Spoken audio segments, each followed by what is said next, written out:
I would tell you and I would tell all of your listeners that I got off the plane on Sunday afternoon. Mm-hmm.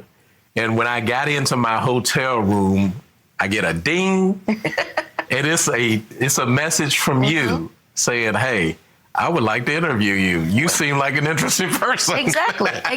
I did the miniature stalking of your LinkedIn and all of that. And then when I saw that you had a radio show, I was like, oh, well, then he knows how to talk. So this will work out well. So I immediately responded to you. And here's my cell number. Let's do this. You're listening to Sticky Note Conversations with Erika Washington.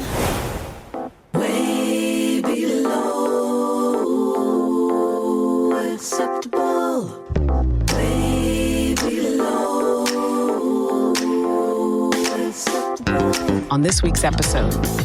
Hey there, Sticky Note Conversation listeners. This is your host, Erika Washington.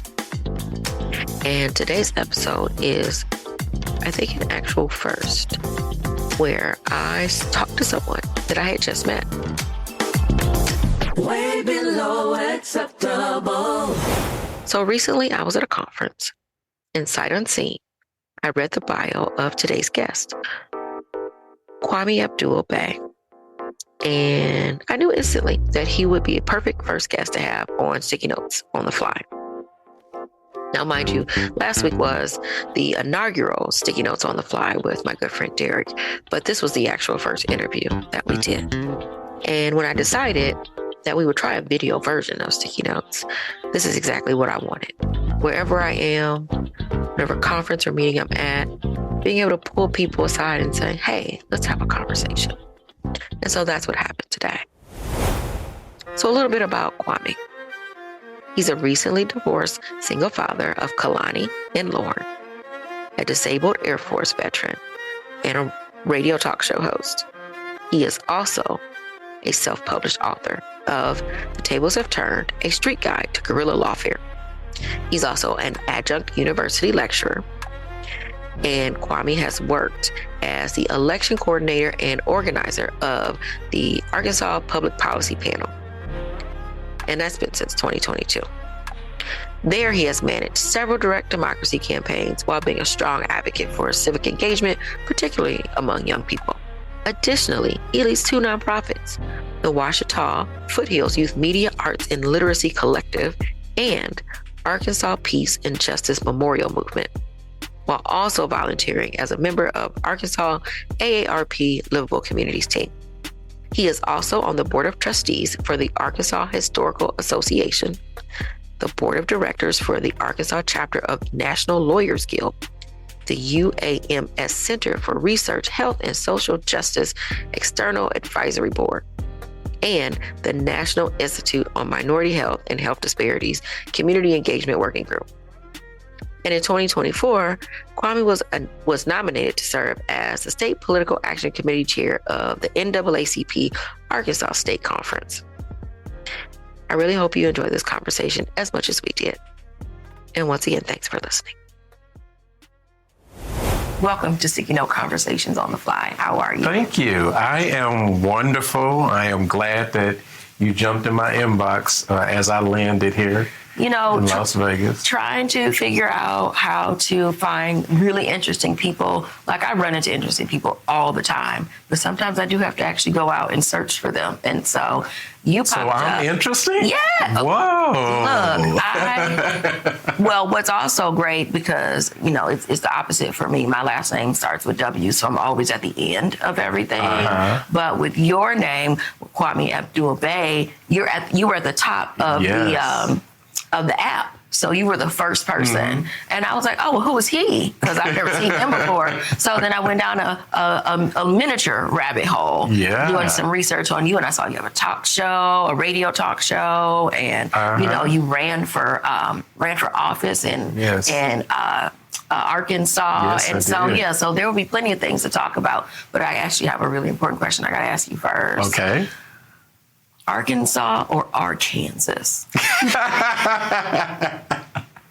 Arkansas is the official pronunciation. Okay. But there are people that call it Arkansas, and it's just the same. Well, I mean, to me, it is spelled Arkansas. it is spelled Arkansas. But I've started to see people say, Arkansas and Arkansas people. Well, you know that last S was originally a W. No, I didn't know that. So that's what Arkansas, because Arkansas is a native indigenous term. Yes. So, no, but I didn't know it was a W. Yes. Okay. Why did that change? Well, it's the French are the ones that colonized the area first. So. French always out here doing something. Yes. So I want to talk a little bit about the work that you do. So thinking about being an elections coordinator for the Arkansas Public Policy panel, what is an elections coordinator? What are you coordinating? Okay. Well, there are two different types of elections coordinators.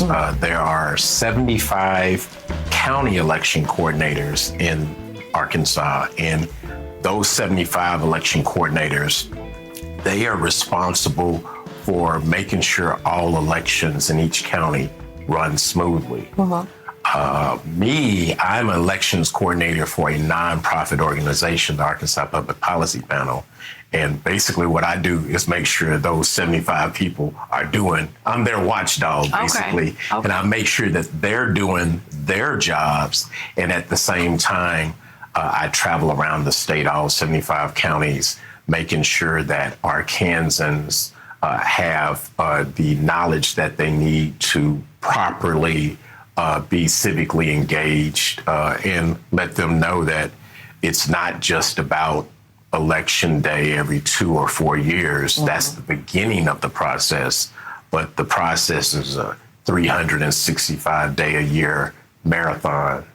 So that's pretty much what I do. And I think that's a really good point, because being an executive director of a nonprofit as well and working on elections, that sometimes we will receive funding to go out and make sure people are registered to vote, that they know that their election is coming up, they know where their polling locations are, that sort of thing. But then once the election is over, the funds also run out. Yes. And there's not that time to really engage with folks around what they need and stay engaged with them, because then people start to get annoyed, after so many times of being canvassed and people have knocked on their door and they're like, well, you come around all the time, but nothing changes. So, what can we do to really engage people 365 days of the year?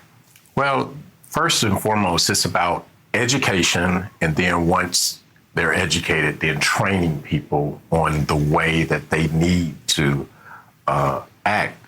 Here, I'm saying here as if I'm in Arkansas, but in Arkansas, first and foremost, we have the lowest voter registration in the entire United States. We have the lower voter turnout in the entire United States. So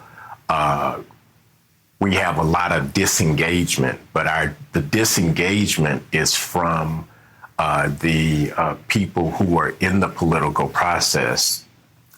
They use it very advantageous to themselves instead of to the general population. So a lot of people are just turned off. So that makes my job difficult just from the beginning. But when I'm sitting down and I do door knocking and everything, but when I'm sitting down and I'm talking to people and I'm able to connect their light bill to the way they voted, or connect their phone bill to the way they voted, or connect the price of diapers to the way they voted or failed to vote, because a non-vote is still a vote. Oh, very much. And that's what I explain to them. And I also tell them that, as I said earlier, the vote is just the beginning of the process. You have to be engaged by knowing when your local officials are meeting. If you don't know who your mayor is, if you don't know who's on city council, if you don't know who the head of your county is, your sheriff, if you don't know who your legislators are, then you're not only failing yourself, you're failing your family, you're failing your neighborhood, you're failing your community, and you're doing exactly what they need you to do so that they can do what they want to do. Yeah, we're actively participating in voter disenfranchising by not showing up. Exactly. And not just voting, but also not showing up to the public meetings where it's legally required that they have public comment. And then sometimes there's absolutely nobody there. Yes, and we see on a regular basis where there's a meeting of import where there's 4 or 5 people that show up there, and they're usually people that are in the know. Mm-hmm. So the thing with a government is government works best when people are watching. Yeah. And when you're not watching, it goes haywire. They're like toddlers. Yeah. When things like get toddlers. too quiet, you're like, why is it so quiet over there? Yes, I love that analogy. Fuckery is ensuing. When things get too quiet, fuckery is going on. At all times. So, and I've always felt like that's one of the things that's been hard to explain to folks when we're having those conversations. Is like, well, why do I have to hold them accountable? Shouldn't they just do their job? I have to do my job without someone standing over me all the time. And in that way, yes, I don't want to have to stand over every single person that I employ 24 hours a day, do their job, right? Because then I'm going to find somebody else. I don't want to micromanage. But it feels that it's the exact opposite with politics and politicians. So, do you think money has a play in that? Do you think that, the wooing of the lobbyists, corporate lobbyists, I should say, that is where we really why we have to pay so close of attention, because there are other folks who are, flirting with them and keeping them, distracted? I want to answer that, but I want to get back to the statement that you made earlier. I don't want people to believe that a public official who's been elected or appointed, I don't want anybody to believe that they have just a normal job. Being an elected mayor, being an elected state representative does not equate to bagging groceries at Whole Foods or anything. The responsibility of public service is a responsibility that very few people are trained to do, very few people are taught to do. Here in the United States, we have the worst civics education in our high schools than any nation in the world. Arkansas has the worst than any state in the U.S. So we do not teach people how to citizen. Mm-hmm. And, citizen to me is a verb. It's an action word. So it is your responsibility to micromanage your public officials. Mm-hmm. It is your responsibility to be in their face. Young people I work with, I teach them and I tell them, if these elected officials do not know you by first name when you walk in the room, then you haven't done your job. So you talked a little bit about Arkansas being at the bottom in so many areas. Why do you think that is? You can give us a little bit of history of Arkansas and tell us why there are so many struggles when it comes to getting folks to vote at all and to be involved in the process. Well, are you familiar with the desegregation of Little Rock Central High School in 1957? I am. Mm-hmm. Arkansas never left 1957. Arkansas is still in 1957, particularly with the recent election of Sarah Huckabee Sanders. The clock steadily. Thank you. Condolences. But the clock is steadily being turned backwards. And when you look at those people who are elected in office right now, the city of Little Rock has people that are on the city council that tortured the Little Rock Nine. Really? Yes. And so it gets back to that situation where elections are about resource allocation. And if you're not voting on what resources need to go to what communities for however long and for however much, if you're not voting, then you have to ask yourself, who is voting? And the situation that I've seen over and over again in my position is that the people that are voting are the people that are voting to protect their status quo. So the only way that we can stop that is we have to make sure that we vote, and then make sure that voting is the beginning of the process and not the end of the process. So how are the laws in Arkansas around voting? Do you have a lot of barriers that keep people from being able to vote? Can formerly incarcerated felons vote? Arkansas has a wide regime of voter suppression laws, particularly in the last decade. There's a creep to make sure that more and more people have much harder time to vote. In relation to your question about people who've been formerly incarcerated, in Arkansas, you can vote as someone who is formerly incarcerated if you're what they call off paper. Yeah. Off paper means that you paid all your fines and fees, you've served your complete sentence to the fullest, and you've gotten permission from your probation officer. So once you get those three things done, you have to go to your probation officer and get a letter saying that you have permission to register to vote. Yeah, that does sound like 1957. Yes. Wow, because once you say off paper, to me, off paper means off paper. That means you're no longer on parole. So then why would you need permission from anybody to do anything? Exactly. And what I'm trying to do, and what a lot of the people in Arkansas, in the circles that I work with that deal with direct democracy, is we try to teach the people that not only do you have the power to vote, but you also have the power to write your own laws. Arkansas is one of only 16 states in the U.S. where the people have the constitutional right to self-legislate. So when we're talking about our formerly incarcerated brothers and sisters, we're in the process of writing legislation that would make that barrier, because I think it's a very dumb law. I think that the second that you're released, you should automatically regain your citizen rights. And when you go to prison, what that's called a civil death penalty, because you actually die as a citizen, and you have to be resurrected once you come out of the prison. So I personally believe that you should not be subject to a civil death penalty, that you should be able to vote in jail, because they're gerrymandering the jails for their benefit. So if they're using the jail population for their own benefit during gerrymandering, then let the people that are in the jail vote.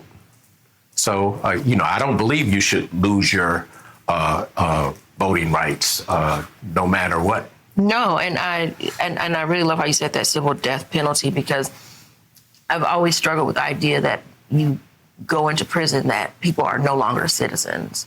To lose someone's citizenship, that part doesn't really make sense to me. It doesn't. Because you are still a human being, and you are still counted. You're still counted when it comes to the census. You're still counted when it comes to congressional districts and all of that. And you still have to pay back, restitution sometimes to victims and all of that. How are you doing all those things if you're not a citizen? Exactly. And the thing, it goes all the way back to the 13th Amendment of the U.S. Constitution, where people in America believed that slavery was abolished. It was not abolished. It was modified. And it was modified where now we have the creation of the prison industrial complex, and that is the new slavery. Yeah. And it's here in 2025. Sarah Huckabee Sanders, during this last legislative session, she and her cronies, they tried their damnedest to get the legislature to allocate hundreds of millions of dollars to build a new state-of-the-art prison in Franklin County, which is a predominantly white county. And the people there were not having it. And we went in to help them with their messaging to talk about prisons being slavery, and, you know, to talk about the fact that this prison is actually part of this this Trump policy of, you know, immigration policy, just to deport anybody and everybody that they pick up. You see, just yesterday, he signed an executive order that is the beginning of martial law in America. And so this is some real stuff.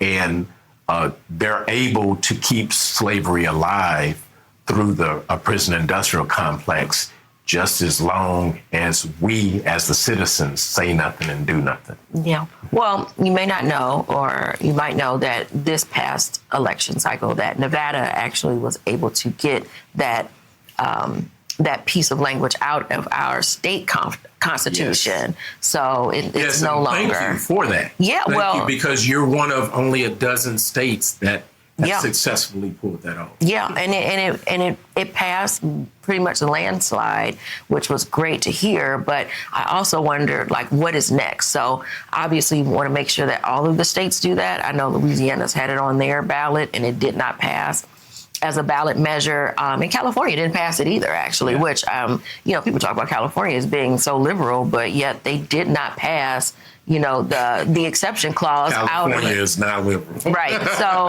I think people, but we hide behind these terms of, like, who's liberal and who's not, and what happened. Not the dumbest thing. Yeah, because then, and when you dig down into it, then you realize that, you know, mostly all of these folks are really holding on to a way to protect their own livelihoods, which I guess most people are. We're all trying to protect ourselves and our family. But the thing is we have two sets of people. We have people that are trying to hold on to their own thing, and they want to hold on to their own thing to the exclusion of everybody else. Mm-hmm. And more often than not, that own thing that they're trying to hold on to is something that they did not rightfully earn in the first place. Yeah, and oppresses others. Yeah, and oppresses others. And then we have the other set, like you and me, that not only are we trying to hold on to what little we have to make sure that we're taken care of, our families are taken care of, our neighborhoods and our communities are taken care of, but we do it out of generosity, because if you good, then I'm good. Exactly. Exactly.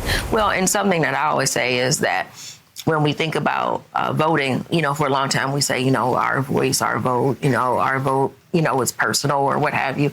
But it really is a community vote. Whoever we vote for not only affects me and my family, but everybody else in my neighborhood, everyone else in that district, and even outside of that district, because it's a domino effect. And so we need to think about our vote as being a vote for our community and not just for our own individual needs. Yeah, and when you talk about it like that, you know, me being a historian, I'm a public historian. When we talk about the history of voting in America, we stop at the civil rights era, you know, with King and Montgomery, Alabama and everything, and SCLC and everything.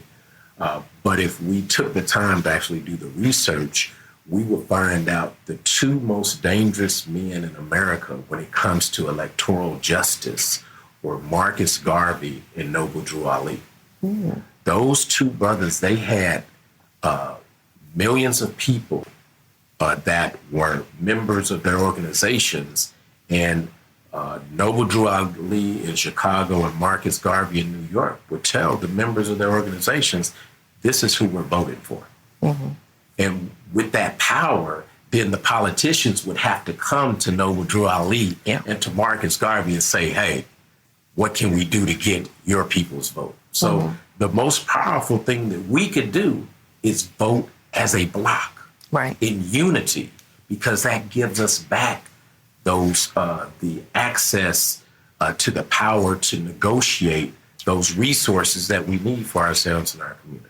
Well, and I think, but that also requires having strong leadership, right? It does. Because who's the Marcus Garvey of now? You know, where do we find that sort of leadership that we want to follow and invest in? You know, and I don't know that we have that. I don't know that we have that right now, but we don't have it because we have not developed it. Sure. The generation, I think the generation before me, that's the boomer generation. The boomer generation, they were, in my own personal opinion, and I've interviewed a lot of them, like when I was doing the Arkansas Black Schools Project, going around interviewing people who integrated schools throughout the state. That sounds like fun. Oh my gosh, it was amazing. But they are still to this day traumatized over what they had to endure. Because the thing is they asked for the right to have equal resources. And instead of getting the right to equal resources, they were made to leave their communities and go into hostile communities and sit next to people that hate them. Yeah. And they are still so traumatized over that they have forgotten the need to build up this leadership that we're talking about. So we today, that's why I work with young people, is I want to work with young people and I want to be able to give them the tools and the resources that they need to be the Marcus Garvey or the Noble Drew Ali or the Dr. King of tomorrow. You know, this made me think about a couple of things. When we talk about school integration and we see the old videos of folks, trying to get into the school and people spitting on them and calling them all sort of, everything but a child of God, basically. Yeah. And it made me think about, what's her name? Ruby Bridges. Yes. It makes me think about Ruby Bridges. And I've heard her speak and talk about how, that she was traumatized by it. And I think about it. And she was like, what? 5. I think she was 5. Imagine that. But that's the thing. Like, as a parent, I have 3 kids. They're not kids anymore. They're tax-paying voters at this point. Would you put? But I don't think I would have done it. I would not have done that either. No. And so thinking about having to do this to try to integrate, I was just no, not me at all. But also what was missed is integrating the kids, but not integrating the teachers. Yes. So I look back on it now and I wonder if it was such a good idea. Yeah, well, I go back to the point is the integration should have been with the resources. Right. Integrate the resources. I don't mind having a neighborhood school where everybody in that neighborhood looks the same, thinks the same, acts the same. As long as they're getting an education and everybody in their own communities are getting an education, that's not the problem. Yeah. The problem that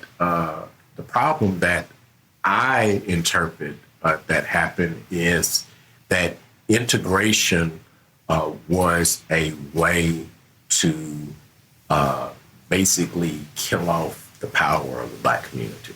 And I think that it was done intentionally. And it was done intentionally from the powers that be.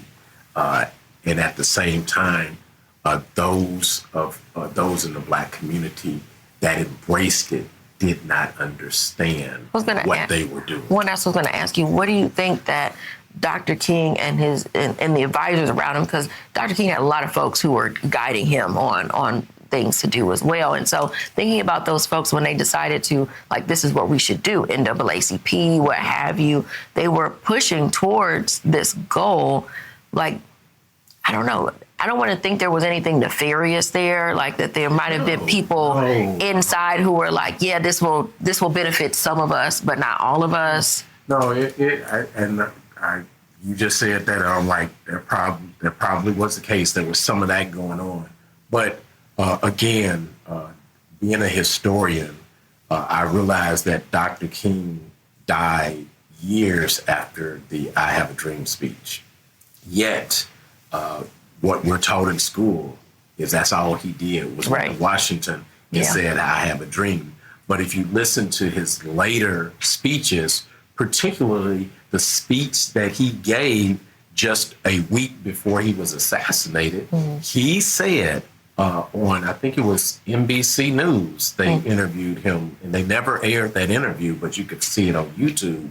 But he said that I have integrated my people into a burning house. Yeah. And he was very apologetic about it because he said he did not know what he was doing. Yeah. You're listening to Sticky Note Conversations with Erika Washington. Hi, my name is Aaron Ford, Hi, my name is Nina Nova. Hi, I'm Lori Lee and you're listening to Sticky Note Conversations. with Erika Washington. Hey, y'all, I'm Erika Washington. And so what happened was we were not clear enough that when that Brown versus Board of Education decision was enacted, yeah, we'll let your kids come to school. But you know what we did not do was peel back the layers of all of those things. When black people win, when that win trickles all the way down to black folks, everybody gets a piece of that pie. I am so shocked by the system. And why aren't you like screaming like your hair is on fire? The clarity was I'm running for governor. The trepidation was, oh boy, I'm running for governor. Think about it. If our founding documents all say that we're a more perfect union, that we are always striving towards a more perfect union, then we should do that. The Sticky Notes is for anyone who enjoys a good conversation. Sticky Note Conversations with Erika Washington. So I think about like, how do we make sure we're seeing the bigger picture, even now when we're thinking about what our demands are and what we need and how we avoid these unintended consequences that shape the next generation. I want to ask you about, you ran for office. Run for office. You decided to throw your hat. If we don't talk about that Right. traumatizing. Right. Look, let's like speaking of trauma, because and look, I say anybody who runs for office, especially people who run for office for the good and not the evil, right? That I always question your sanity a little bit because it's a lot of work. You know, it's a thankless job. I think about how many people have opinions about you who don't even know you, and people make up stories and that sort of thing. And I've had my parlay in like party politics, like the state party, and that was awful. It was awful, awful, awful. And it didn't deter me from wanting to like do this work that we're doing, but it did deter me from ever thinking about running for public office, because even when you're like trying to wade through the trenches to do all of the good work, there's still this, the culture of politics is really gross to me a lot of times. So tell me about your first, what did you run for, and how did you bump your head and decide that that's what I'm gonna do this? I live in northern Pulaski County. And Pulaski County is where Little Rock is located. So Little Rock is smack in the center of the entire state, like the center of a spoke on a bike. And then Pulaski County is the county that it is actually in the center of. So I live in northern Pulaski County, which is a rural area. And it's right outside the Little Rock Air Force Base. So the community in which I live is populated by service members, is populated by veterans, is populated by first responders, police, firefighters, ambulance, and teachers. That's largely the people that live in the community that I live in. And I live in Arkansas House District 69. And that district is currently represented by David Ray. And David Ray is the Arkansas representative for an organization called ALEC. ALEC, A-L-E-C. ALEC is the American Legislative Exchange Council. And this organization is a clearinghouse for a lot of corporate donations. Earlier, you were talking about money. So when we talk about the Targets and the Walmarts and the Dillards and the Starbucks, what they do is they pool all of their financial resources into this organization called ALEC, so that ALEC can create corporate-friendly legislation. And then they write boilerplate legislation, which I call copy-paste legislation. And so the person that currently represents Arkansas House District 69 is David Ray. He is the coach of that team in Arkansas. And since he was elected, a lot of bad copy and paste legislation has come into Arkansas through him and through ALEC. And so when I do my electoral justice education, you know, I let people know this is a threat. He's a threat, and here's why he's a threat, and here's what he's been doing. But the thing is he hasn't had a real viable opponent in the last couple of elections. So he's been in that seat for a while. He's been in that seat for a while, and so when they were trying to find somebody to run against him, everybody kept saying, "Well, the most knowledgeable person that can defeat him would be Kwame." And you know, I was saying in private, I'm like, I live in a predominantly white Christian nationalist district, and they not gonna like me. They gonna see me, and they're gonna they're gonna hear your name. They're gonna hear my name, and I'll even get to that. So, but they couldn't find anyone else, and so the Democratic Party of Arkansas, they asked me. They said, "We can't find anyone else that could be a worthy opponent. So we need you guys to do this." And then I said, "Well, if I do this, I'm going to need a lot of help. And a lot of money." And they said, "Well, we'll give you the help that you need." Never really got that help. You know, I did most of it all on my own, spending my own money and everything. But it was a learning experience. But, you know, even looking at my name, me being an American who practices Islam, is something that I still have PTSD from because of the way that I was treated as a member of the Air Force during the Persian Gulf War. You know, I was placed under house arrest during that war because they thought I might give Louis Farrakhan top secret security information. I'm like, fool, I don't know no Louis Farrakhan. I'm not even a member of the Nation of Islam. I would say all black people know each other, and then you add Muslim to it. Of course you know Louis Farrakhan. So David Ray, the way that he really turned the vote, because what I was doing is I was going around to these white Christian nationalist neighborhoods where everybody's flying Trump flags and knocking on their door. Were you scared? Very scared. I was packing. I'm a former advanced DMT who has SWAT training. So I have a whole bunch of gear in my trunk. So you stay ready. Yeah, I stay ready. Okay. I stay ready so you don't have to get ready. So I would go into these communities knocking on doors, and I would have that conversation about them, about their utility bills, about their grocery. You know, let's not even talk about the price of eggs. That's a freaking hoax. But talk to them about, you know, your child's school lunches. I've seen pictures of what they're eating there.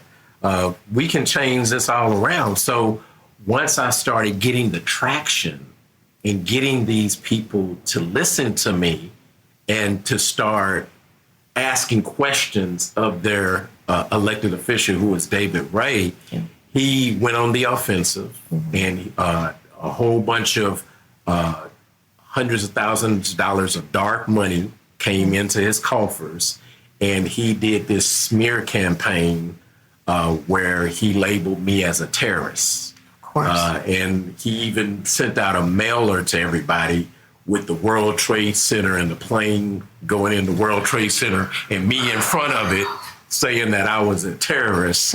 And that... You and Obama. Yep. And so that tanked my campaign with him doing just that. I'm a little bit speechless there, and thinking about how people will go to any ends to less, and that's what I mean by people will say anything. Indeed. But even more so, what is it in these communities that folks would just take that as like to be true? And I would tell them, like, how is you listening to that going to help the fact that this person, David Ray, helped pass legislation that where your gas bill is going to quadruple on January 1st. Right. But you too busy worried about somebody's name and who they in a make-believe could be tied to. Exactly. And as a result of that mailing, I got several death threats. So I had to stay ready. And, you know, Arkansas is an open carry state. Yeah. So I tell everybody, you don't know what I got. Right. So come on.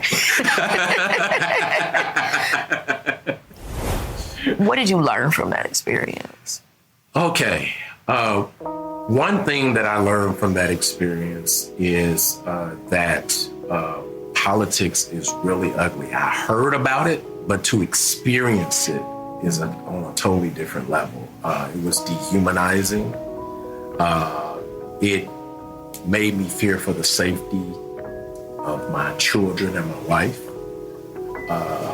It made me fear for the general safety of my neighborhood, and it kept me up late at night, you know, hearing noise. You hear something in the backyard, I'm like, is that a cat or is that something else? Right. You know, so I learned that politics is not really my game, but Arkansas needs an Adam Clayton Powell Jr. And so I have to step up to this, you know, public service. I have a master's degree in public service. So I know the academic side of it. Now I need to take that knowledge and implement it and make it practical. So people ask me, are you running again next year?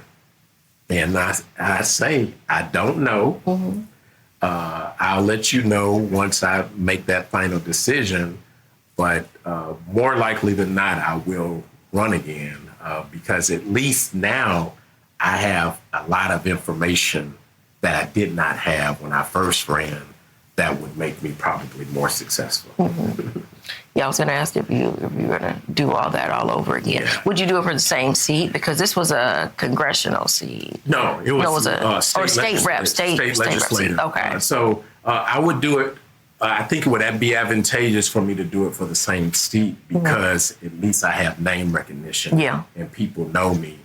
And just even this morning, let me tell you what Trump is doing to help my candidacy. Oh, Lord. All right. So Trump and those people who voted for Trump, they're having this fuck around and find out moment right now.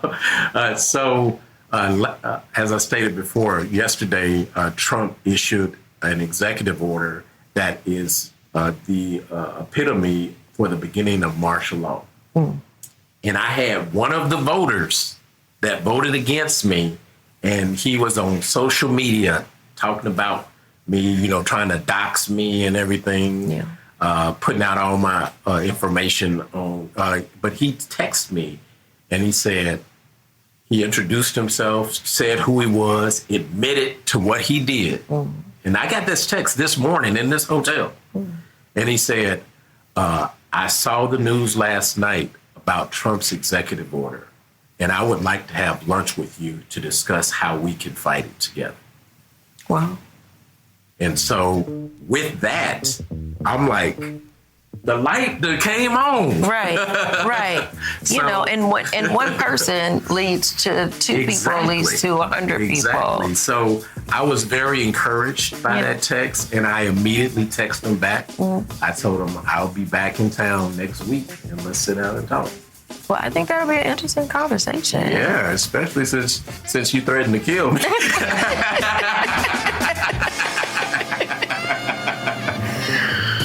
What did your kids think? Like, were they nervous? Did they? I did not tell. I have a 9-year-old son who is my spitting image. And I didn't want to put any stress on him as far as that's concerned.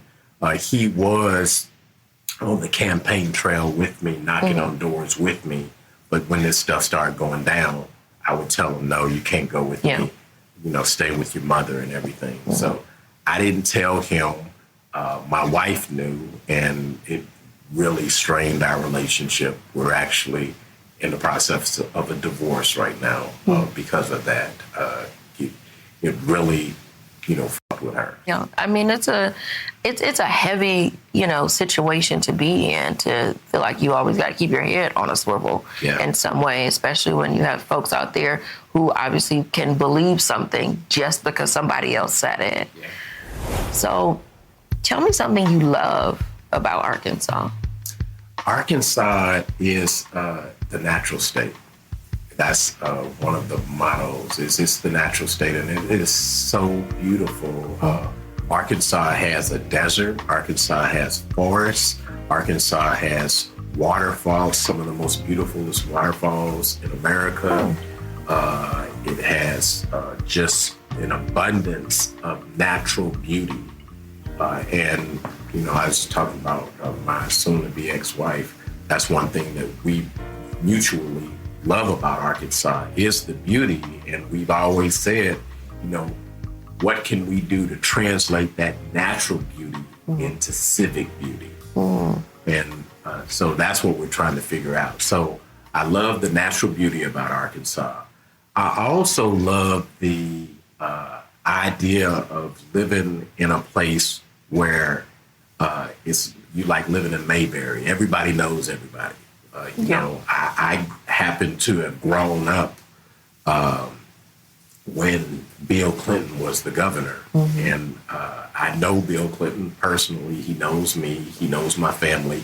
My uncle was the first Black assistant attorney general for the state of Arkansas. So, and my grandmother, she helped Daisy Bates with the desegregation of Little Rock Central High School. So I am really ingrained and entwined into the fabric of Arkansas. That'll always be my home. So I love traveling, but I always love to go back home. The roots are deep. Indeed, the roots are deep. And, everybody knows everybody. So it's a small little community. And ideally, people are just really good people. And I say ideally because they are good people, but when you inject this virus into them, like Trumpism, or like the mega movement, then they lose their minds and they can't think straight. And, you're the same guy that 14 years ago, and I'm talking about one of my neighbors that live across the street from me. 14 years ago, we hung out and done everything like that. Now you flying a Trump flag and we can't even talk anymore. And I'm like, what happened? Help me understand that. So, and I don't think that that's unique to Arkansas. I think that that's something that's going on all around the United States because we decided that it was important to elect a game show host for president because, he's a game show host. True. That is true. That is true. And I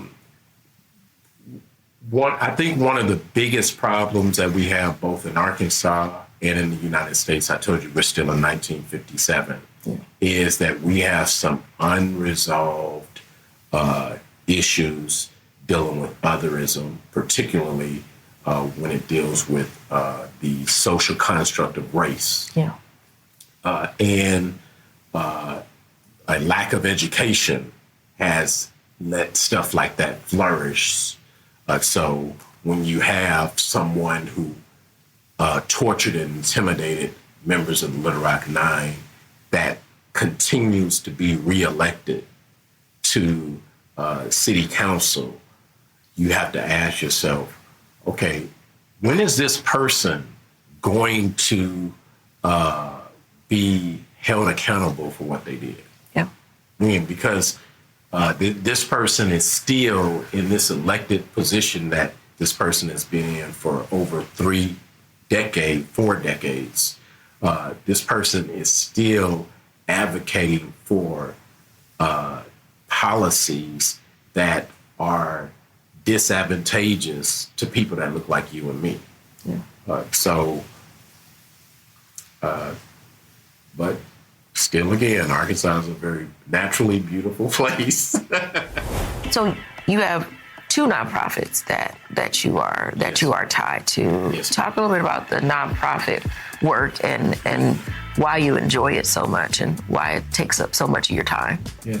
Well, I have 2 nonprofits. One of them is the Ouachita Foothills Youth Media Arts and Literacy Collective. And that's a project that actually started back in the 1990s when I was a substitute teacher. I told you about my situation in the Air Force during the Persian Gulf War, when I was basically placed under house arrest. During that time, well, after the war was over and everything, I was able to go ahead and resign as a conscientious objector from the military. And I went back home to Arkansas, and I was I think I was 20 years old, 19, 20, I don't remember. But I went back home, and I wanted a job that did not require me to sit at a desk. So I became a substitute teacher, and I was teaching 8th grade social studies at Henderson Junior High School. And I was teaching for a teacher that had actually quit. In the middle of class, he just gave up. It was an old white man. He just gave up and left the school. Didn't tell nobody. It never came back. Walked out and was done. Just walked out. Wow. It never came back. Okay. And so I was a long-term substitute, so I held his class for like 2.5 years. I taught that one class. That's a long sub for sure. Yes. And during that time, HBO came out with a mockumentary, and I say mockumentary intentionally, called Bangin' in Little Rock.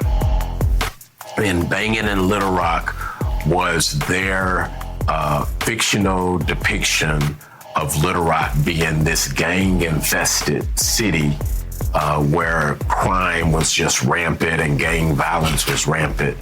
I can't say that none of it was true. I would say about 30% of what they actually put out there was true. But then again, 70% was not. Right. And the young people with whom I were teaching, they knew the truth. Yeah. And, when you have young people that are on this mockumentary that are acting like gangsters, but they're really not gangsters, and then they show up Monday morning in my classroom, I got questions asked. Right. Yeah. So tell us about your drive-by this weekend. Exactly. So the young people in my class, they were very upset with this portrayal of our city and the young people in our city, and they wanted to boycott HBO. They wanted to get their parents to end their subscriptions, and they wanted to write letters to HBO. And I told them, don't hate the media, become the media. what? Don't hate the media, become the media. Let's not spend our time and energy boycotting people that don't like us to begin with. Yeah. Let's spend our time using our talents, using our tools and our resources to build up our own stuff. Create the narrative. Let's create the narrative. So I sent them all home on a Friday afternoon with the homework assignment. And the homework assignment was, don't hate the media, become the media. How does that look? Yeah. And when they came back Monday, they had some beautiful suggestions. And I took all of that information and created Fat Lip Youth Talk Radio. Okay. And they had to create a nonprofit that was originally called Imagination Entertainment Media to get funding and grants to kind of pay for this because it was on community radio. So Imagination Entertainment Media was founded in the 90s. And then about 20 years ago, 15, 20 years ago, we changed the name to Washita Foothills Youth Media Arts and Literacy Collective. So that's a long name. Yeah. We call it Waffle Mac. That's the acronym. Waffle Mac. Waffle okay, Mac. That's cute. So that's the first nonprofit, and that's the one that I spend the most time on. The other nonprofit is called the Arkansas Peace and Justice Memorial Movement, and that nonprofit came out of a homework assignment that my oldest daughter had, Dreamer. She was homeschooled, and she was graduating from homeschool high school. And she had to do a report, write an essay on something. And she wanted to write an essay on, she heard about this National Lynching Museum in Alabama. Yeah. And she wanted to write a report on that. And I'm like, no, I don't want to hear about that. I don't want you researching lynching. I want you to do something and get it over with so you can go ahead and graduate. But she was insistent. Yeah. And she asked her mother, hey, support me on this against Baba. I'm Baba. And her mother supported her. Again, I was adamant about it. No, I do not want to study lynching. How come? Because I'm a descendant of a lynching victim. Yeah. And so there's some generational trauma there. But that Sunday, Oprah Winfrey was on 60 Minutes talking about this museum. Yeah. And we sat down and watched it. And after she talked about it, I'm like, let's go. Yeah. So we went to Alabama, and we went to the National Peace and Justice Memorial. And we were very moved by what we saw there, what we felt there. We learned at that time, at the grand opening, that Arkansas had 492 lynching victims that were accounted for, that were documented. And we also learned that for every documented victim, there's at least 2 undocumented victims. And that Arkansas was had the third highest number of lynching victims after Mississippi and Texas. So on our way driving back home from Alabama to Little Rock, my wife and I, we created the Arkansas Peace and Justice Memorial Movement to work as the state affiliate to the Equal Justice Initiative. And so since then, we've been putting up markers for lynching victims throughout the state of Arkansas. And on May 22nd, we will put up our 5th marker on May 22nd of this year. Has that helped with your trauma? Yeah, it's helped to have the discussion and to bring people into the discussion and to learn about their history, because there's a saying that if you don't learn about history, you will repeat it. I think that history is cyclical. So whether you learn it or not, it's still going to repeat on some level, but we want it to go on a higher level instead of a lower level. I was recently in Alabama, in Montgomery, and went to a couple of the different sites and went to the museum. And like, I have to go back because I only had so much time. It was my last day there because I was there for a conference. Yeah. And so, you know, we had a flight to catch and all of that. And walking through there, which I had the same feeling at the Smithsonian in DC. I just call it the Black People Museum. Yep. You know, and you're walking through and it's tangible, the hurt and the trauma of so many people. And, you know, they have the dirt there of all the different lynching sites. And I learned something new because it had never really crossed my mind that they also lynched children. Yes. You know, it's not something you ever saw in any of the movies. They lynched children and pregnant women. And pregnant women, and then cut their bellies open and let the baby just fall out. Yep. Like, it's so hard to like try to fathom like what people were thinking when they're like what type of brutality that you have running through your veins that you can do this and that it's justifiable to you for whatever your reasoning is that way. And there's actually a historian, I cannot think of this historian's name, but this historian has done research to answer that question. And there's a book that came out, I think, a couple of years ago that is very forceful in addressing that question. I haven't prepared myself to read that book because I've seen interviews with this particular author, and I'm kind of afraid of what's in that book because that author talks about some really demonic things and how that stuff, that mentality was acculturated into this group of people. Yeah. And we're still dealing with that acculturation of that mentality today. What is democracy? Well, I don't really know the answer to that question because, you know, from a historical standpoint, I know what democracy is and what democracy isn't. And I think what I'm hearing you ask, and you could correct me if I'm wrong, is what do we need to solve all of these problems that we're dealing with? You know, first and foremost, we definitely need everybody on the same page when it comes to values. We need value-oriented civic engagement. And, you know, the most important thing that we all should be able to value is life. You know, value, you know, people's humanity, value people's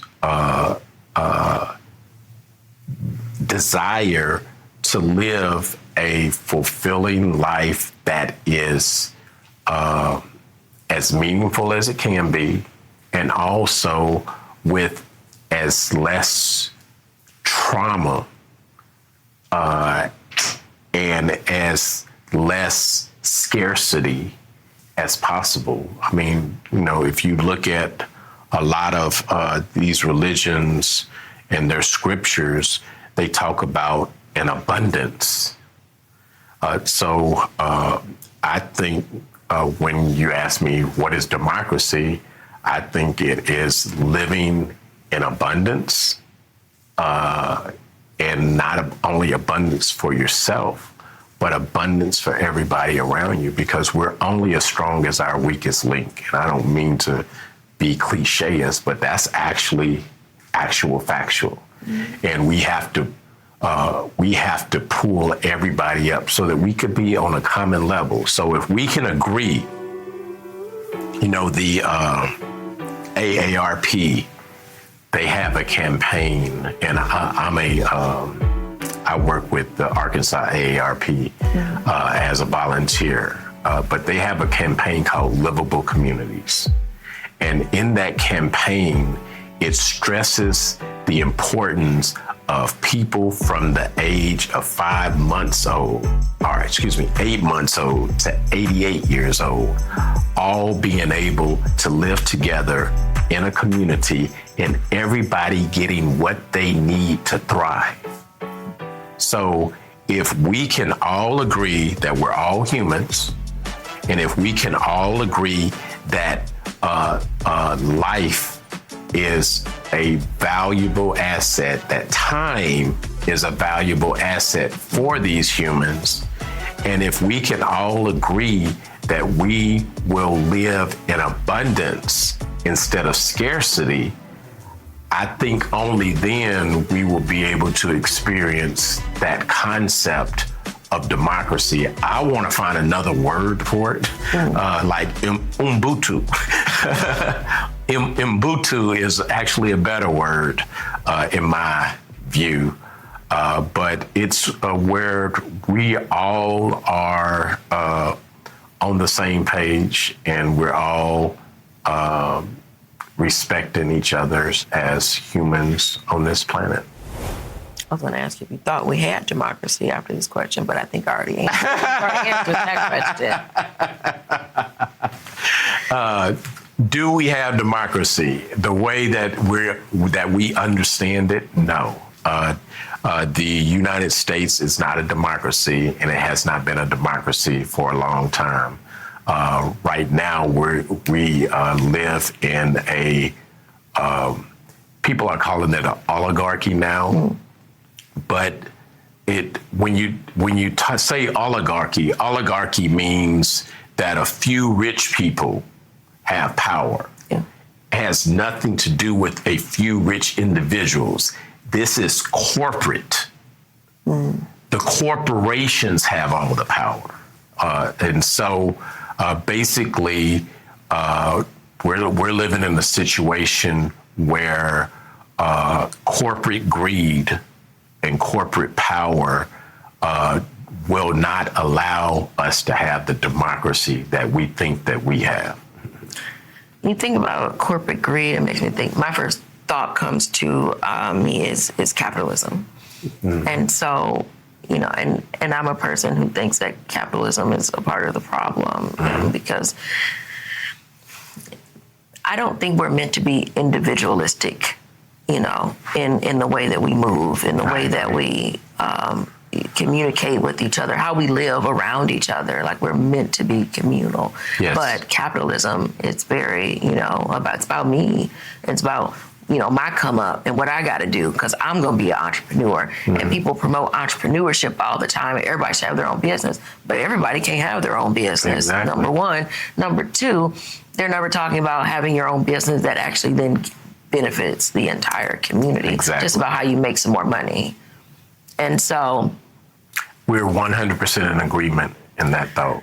So then wondering, like, do you think that we can move away from a capitalistic society in America and move towards something like, I know socialism is a dirty word in a lot of places, but into a space where we're collectively working together in that co-op sort of way? And does that then get us closer to that democracy that you described? Well, in order to do that, it's going to have to be intentional communities. And those communities are going to have to be small, and they're going to have to be isolated in order to be successful in that. I don't think that we'll be able to do that on a wholesale level here in America. I mean, when you think of the 13 colonies, you know the word colony, the etymology of the word colony and the etymology of the word company are intertwined. So a colony is a company. Yeah. So we started out with 13 companies that came over here to make money. Yeah. And that's the core. That's the foundation. So there's no getting rid of corporatization here in America the way you described it. What we have to do is we have to do the best that we can to minimize it and to hold those corporations accountable. And, you know, when you talk about entrepreneurship and everything, we have to find a better way to make companies that are beneficial to the collective, companies that are not where the whole goal isn't to enrich shareholders at all costs. Yeah. We need communal organizations and entities that are there for the public good. And how do we do that? I'm doing that research right now to figure that out, because someone needs to come up with that concept. And once they come up with that concept, then we need to actively jump on board with that. So I'm still trying to figure that question out. So, what's your American dream? What is my American dream? What's your version of it? My version of American dream right now, I'm a father. I have a 15-year-old daughter, and I have a 9-year-old son. And my American dream is that they're able to get anything and everything that they want and need. Both of them are dynamic artists. My daughter just yesterday texted me a picture of she's on YouTube teaching herself how to build puppets. And so she called me 3 weeks ago and said, Baba, I want to build puppets. I've been watching these YouTube videos, and here's a list of things that I need. And I immediately purchased them, and she received them 2 days later. And so 3 weeks from now, she's finished building this puppet that she built from scratch, hand stitching the clothes and everything. And when she sent me the picture of it, tears rolled down my eyes, because I see her brilliance and I see the love and her passion for what she's doing. And so my American dream is to support her 100% full throttle. You know, call me. And, you know, I called her mother, and I told her mother, like, what do we need to be doing? Yeah. So this morning I called the Jim Henson Foundation and sent them a picture of her puppet, and they responded immediately, like, we need to meet her. Oh, that's great. So I'm in the process of trying to figure out how to get her to New York to meet with people at the Jim Henson Foundation. Oh, that is brilliant. Because that's resources, right? Indeed. And so what I'm hearing is that part of your American dream is to be able to supply the resources that your children need so that they can live their dreams, and what that looks like unencumbered. Yes, and I want to start first with my children. Yeah. And I want to continue with all of the other children in my neighborhood and in my community, and throughout the state of Arkansas, and hopefully throughout America, is we have to invest time and energy in the future. Yeah. And we don't do that a lot. And so that's my American dream, is if we want a good future, we're going to have to build it from scratch. Yeah, that's a word right there. We have to follow some recipe. Okay. Now, you asked me my second American dream. I'm like, you know, I'm looking at the nails. I'm like, I want to be down with somebody that can get nails like this. That's my second American dream. Look, I love a flashy nail. Kwame, thank you so much. This has been such an enjoyable conversation, and us trying to do sticky notes on the fly, like being able to just meet people where they are, wherever we are. And I think you have made an excellent first interview.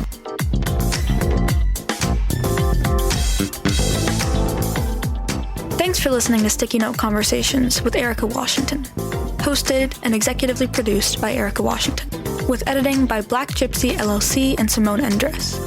Special thanks to KUNV 91.5 in Las Vegas. This show is powered by Make It Work Nevada, a project of Tides Advocacy. And a special thank you to Grove GT Teague and Eno Savad, who made our new theme song, Way Below Acceptable.